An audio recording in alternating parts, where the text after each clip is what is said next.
This is the Daily Saints Pod with Zach and Greg.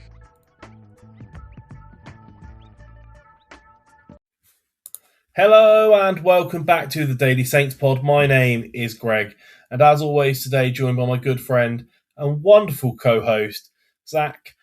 How you doing, mate? You all right? Good morning, good afternoon, good evening. Yeah, I'm relatively well. Looking forward to another game of football this weekend after a semi-successful week so far. Just hoping we continue this run of form as much as it's upsetting for, Sheffield Wednesday, where it kind of just feels bad. It feels a lot like kicking someone when they're already down, doesn't it? Sheffield Wednesday, of course, already relegated.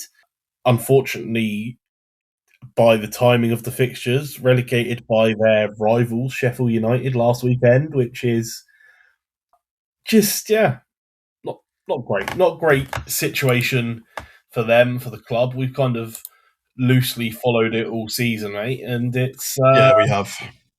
It's just not where you'd want to be as a club, is it? But, hopefully they'll be able to rebuild from it and go again with an owner that's not going to, besmirch the club's name. Because... with any luck. But I don't know, mate. Is it the sort of game where it feels like such a foregone conclusion that there's a potential banana skin in the works? Like, usually pressure off now that they're relegated for them, really, or I feel like the pressure is already off. They already knew they were relegated. Yeah, I think the pressure is entirely on us as a more expected to be dominating team, right? And I think that Tonda is aware of that, and I think they've probably prepared for that for this weekend. But the flip side is, mate, that they've not beaten us since 2009. So, admittedly, we've only played them like 7 times after that, including one of Ruben Sellis's wins was against Sheffield Wednesday that I have absolutely zero recollection of, Greg. But we beat them in penalties in the cup with 6-5, where Ward-Prowse, Elianusi, Diallo, Maitland-Niles, Armstrong and Walcott all scored. I have absolutely zero recollection of that game. No, me neither, mate, honestly. But it was one of the times that it was one of the times previously we beat them. So yeah, there should be an expectation that we come in. I don't know if it will be anything like the other night. I don't think they're gonna. I don't know if they'll come at us the same way that QPR did.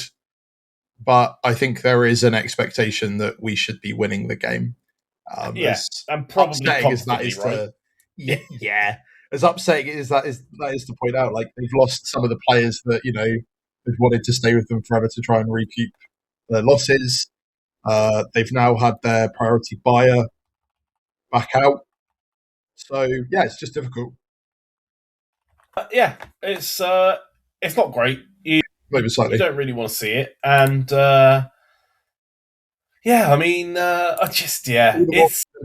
a sad important one to prep for, really, isn't it? Is the crazy thing that it's? Yeah, but this is all the more reason why it's important we beat them, because it's like it's a foregone conclusion, as you pointed out. We should be beating them. Will we manage it? I don't know, but we should.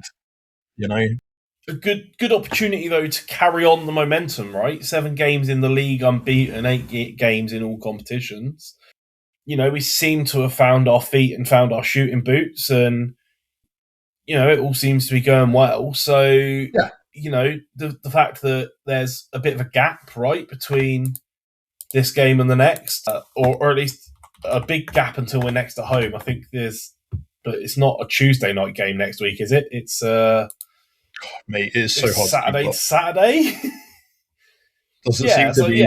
Got a whole week, right, between fixtures, and then we got, of course, the FA Cup against Fulham the week after, and then we go back into a Wednesday night game. So, opportunity to kick on and deal with it. Some stories coming into the game, I guess. Do you think Shea Charles scores against his brother? That'd be fascinating. Maybe. Like it's Is it up there within the range of possible? Right? Would that be the first time that's happened? Do you think? Do you think that's ever happened before? A player scoring against his brother? That's Not, I guess pretty niche. not specifically like striker versus goalkeeper, right? There's brothers that have played together, brothers that have played against each other. Mm. But I think that would probably be the first time that that's genuinely like, I don't know. I'm sure that there'll be more astute historians out there to know, like, of like Premier League / showout. It's Championship history, right? So Yeah, yeah. It's an interesting one, isn't it? Like I say, it's like you want to kick on and keep the momentum going, and you expect a comfortable win, but you also like just don't feel like battering them 8 or 9-0 is like the right thing to do, right? Like at some point, maybe take your foot off the gas. Like I don't know because this springs to mind is like Michael Owen, the clip of Michael Owen like pelting in free kicks, like well done, he's 13. Like, but is that what they want? Do they want sympathy? Like, is it one of those things where I remember? I think we talked about this actually in the last episode we did on Sheffield Wednesday when like there were genuinely Saints fans a decade ago that were like, "Yeah, I'd happily take a loss to let Leicester win the Premier League." It was kind of like, hang on a minute, team you supporting? Do you know what I mean? Like, maybe we shouldn't put them to the sword or whatever you want to say, but it's a game of football. If we beat them in the game of football, we beat them in the game of football. I don't really understand why it needs to be any like. I guess yeah, when it comes to like competitive football, should be treated as such, right? You said yourself, yeah, Greg, goal difference is going to make a difference come the end of the season. If we could yeah, no, you're right. develop a decent goal difference, like it is a harrowing thing that has happened to Sheffield Wednesday. Don't get me wrong, awful. However, I support Sheffield Wednesday. I support Southampton. And if we go out there and beat them 5-6-0, we've gone out there and beaten them 5-6-0. I'm not going to feel necessarily bad about it. It's a horrible situation. We didn't put them in that horrible situation. A horrific owner did, and probably some people that made terrible decisions to allow an owner to come in and basically lose all of his money, right? We have also had that exact same situation. Well, last season, Greg, when we played, we were doing terribly. Everyone basically knew we were relegated. Did any of the clubs that beat us 5-0 feel bad about us being beaten 5-0? Did Jadon Sancho score against us for Chelsea and us completely forget he even played football, let alone for Chelsea at that point? Did we feel bad about? Did they feel bad about that then? Or did they actually sing, "We've got our club back" the entirety of that 5-0 victory? Because I No. think it was the latter. And that's like, Yeah, obviously, I understand different situations and things, but there was a lot of people that genuinely believed at the start of the season that we could have gone down again. There was a chance at a time where a lot of us felt that way. So, you know, in outside of it, yeah, it's absolutely awful. Football community wise, absolutely awful. But yeah, if we come out and beat them 5-6-0, okay, I'm probably not going to put a clip up of us being like, yeah, right? Because like you're right, but at the same time, I'm not going to be like upset that we've beaten a team 5-0. Like it's not. yeah. Do you know All what I right, mean? no, you're right. It's fair. It's difficult Um, to kind of like I get yeah, it's difficult to navigate the politics around it, and by politics around it, I simply mean that you're right. It feels like kicking a puppy, right? yeah. You don't want to do it, but and then there is no scenario in real life where you should really kick a puppy, but this isn't I that. was going to say, I It's was just waiting football. for your justification for us being 5-0 as to what in that analogy, reasonable excuse to kick a No, puppy was, there but I'll actually take it. isn't. But you're right. It's just bad. Whereas actually, I think it's a bad analogy because we're not really kicking a puppy, are we? We're playing another group of footballers, and they are, you know, hopefully at this point at least being paid. It feels slightly different around it if they weren't being paid at this point, but at least they're now being paid, and hopefully they'll go on to brighter things. When like Rotherham, who are at the bottom of League One, who haven't taken flack from me for a while, so you know, got to get right back up there, Greg. When they beat us like 1-0, do you think you know I was bad then, right? And I feel like if we'd beaten them 5-0 that day, I'm not going to be like, oh. but next season they're going to get relegated and they'll probably end up in League Two.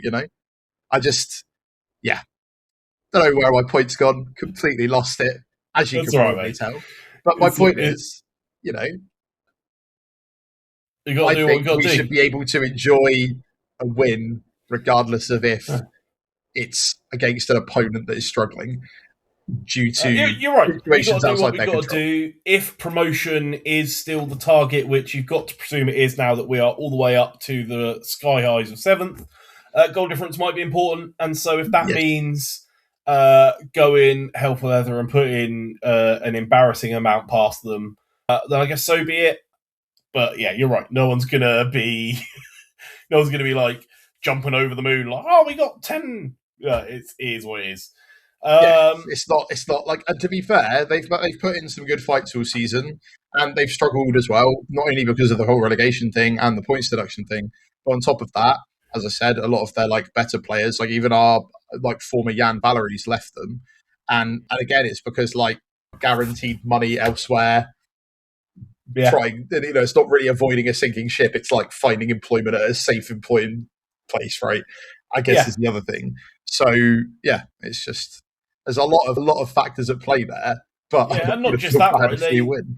They've had like a record number of different goalkeepers play for them this season because they've also been like struck down by injury time and time again. The streets will never forget Joe Lumley. Yeah, it's just been. Don't know if Redmond still plays for the Wi-Fi. Redmond was there for a little bit as a free agent. It's just been like the lightning storm in a bottle, right? Of just things that seem to go wrong. If it can go wrong, it does. So, with that in mind, mate, starting lineups. How I don't know, mate. Surely you cannot change a team that wins 5-0. No, why would you? No, you just start the same 11. Job done. Yeah. Segment over, right? The only reason I would expect to see a change is either because of fitness or injury, basically. Yeah. And that's it. And that's kind of where I'm at. Yeah, no, I fully agree. I don't see any of it changing. I don't remember anyone going off because of any knocks, really. No, Leo got clattered again, but Leo always gets clattered at this point. I'm surprised that they haven't just replaced his skull with titanium. Like, that's just Leo things, yeah. That's just preempt the fact that the guy is going to be. I worry because the amount of times he has gone down clutching his head. There's one of these days it could end up nasty. But yeah, I wouldn't really change anything. Like the middle of the park, as we've talked about multiple times, is interchangeable, in my opinion. The only you might want to bring Charles on at some point, as you're right, to potentially get that cool stat of winning against your brother. But I'm also abundantly aware that isn't how coaches' brains work, and it shouldn't be how coaches' brains work. It's lovely to have sentimental things like that happen, and you've seen it before, where like, oh yeah, we'll bring in this guy and try and get him to get his like first goal in like forever, or like, yeah, he needs to get like a retirement goal, and they bring that guy on, and then the other team goes like balls to the wall and then like beat them 3-4 or whatever, or sorry, like 4-3 or whatever. No idea why I brought that specific example up, but like this is what I mean, right? You can't treat stuff like that, so I don't think that there'll be like any room for sentimentality. I don't think Tonda will treat it sentimentally either.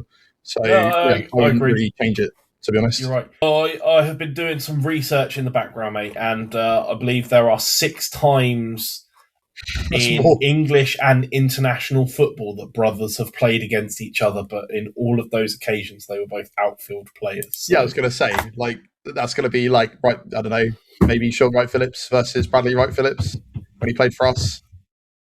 Yeah, that didn't make the list of the 6. No, I don't. So. Yeah, I know. I remember we played against. It was from last week's research, looking into QPR. Completely forgot that at one point Sean Wright-Phillips played for QPR around a similar time that Bradley Wright-Phillips would have been playing for us. But maybe they just never overlapped. Yeah, crazy. But yeah, no, that's it. Unchanged, right? Do you see maybe bringing Stewart in to start over Larin? I think Larin was excellent on Tuesday. Yeah, I thought it was really good. The only thing he lacked was the goal, and that wasn't really his fault. That was just no. But I think we talked about it in our match review, right? Is that what he did in not getting a goal created all of the space for all of the other goals because he was doing the job to be marked out of the game by making a nuisance of himself, which, goes unnoticed by statisticians, but if you're watching the game and you absorb that information, then you can see that what he's doing is important, right? Games played on grass, not on paper. On paper, doesn't go down as anything. On grass, what a performance! So this is why we don't always rely on stats, right, mate? That's sort of big you're trying to get at. Yeah, no, I just think unchanged 11 seems to be the way to go. Yeah, you're right. Or rotate that middle three. Maybe don't risk the chance of Flynn Downs getting a booking. Yeah, that's the only other thing I'd change maybe in the middle of the park. But the problem is how long did you say it was before the amnesty at this point? It's game day 39. So yeah, so this will be game day 35. So there's still 4 games after Sheffield Wednesday to think about. So yeah, maybe I don't know how I trust that. Yeah.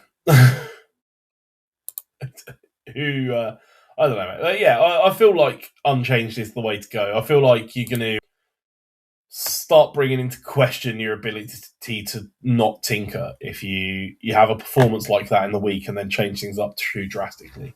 But you're right. You don't know what Carl Larin's fitness is because we've only seen him sort of in bits and he was only on in sort of sub appearances before he came to us. But if that means you start him knowing that you're going to change him at half time, maybe that's the hit you take, right? Yeah. That's kind of where I'm at. I agree. All right. Look, I think we're going to struggle to talk more about the lineup for that, mate. It's just it is what it is, isn't it? If it ain't broke, don't fix it. Only so many times we can say it. Yeah, it's one of those ones. It's again I think we've kind of already covered quite a lot of it. It's a weird game to kind of preview because the expectation should be nothing but a win. Anything other than a win is probably going to be a disappointment for our end. There's like a consensus you can't go out and batter them because again it's punching down, but not in like a fun way. So what else is there really to talk about with Sheffield Wednesday? Again, like having a look at when we've we've beaten them on every occasion that we've played them since 2009. So history backs us too. And, the form that our players are currently in, you'd kind of almost automatically expect it. But it kind of also feels like there's a level of arrogance that comes with that. Yeah, and I mean, it's even weirder, right? Because it's like the end of a period of games, right? It's the third game of a third game, 3 games in a 7-day period. So any rotations you're only really doing because you've been forced to by decisions earlier in the week. But the next game is a cup game and in a week's time, and you've got to think that we will probably be heavily rotating for that again. So actually, you probably want your players that you won't be rotating to play this game, so you keep fitness in them. So it'll be an interesting one. Look, with history on our side, Sheffield Wednesday, of course, having not picked up a win at home all season, their only win of the season happening away. The little AI spiel, mate, is pretty heavily weighted towards us. Shocker. The primary safe bet is just Southampton to win. That's it. The XG profile line with a cautious mid-attack performance from the visitors, probably with over 3.5 goals. Yeah. What does XG know? Yeah. I mean, what other outcome is it ever going to predict, really? So, with that in mind, mate, what's the magic number you're throwing out there? Well, I've got that's a lie. I've got a couple right this season. Let's just go with 3-0, and I kind of feel 3-1, but I really hope we can keep another clean sheet.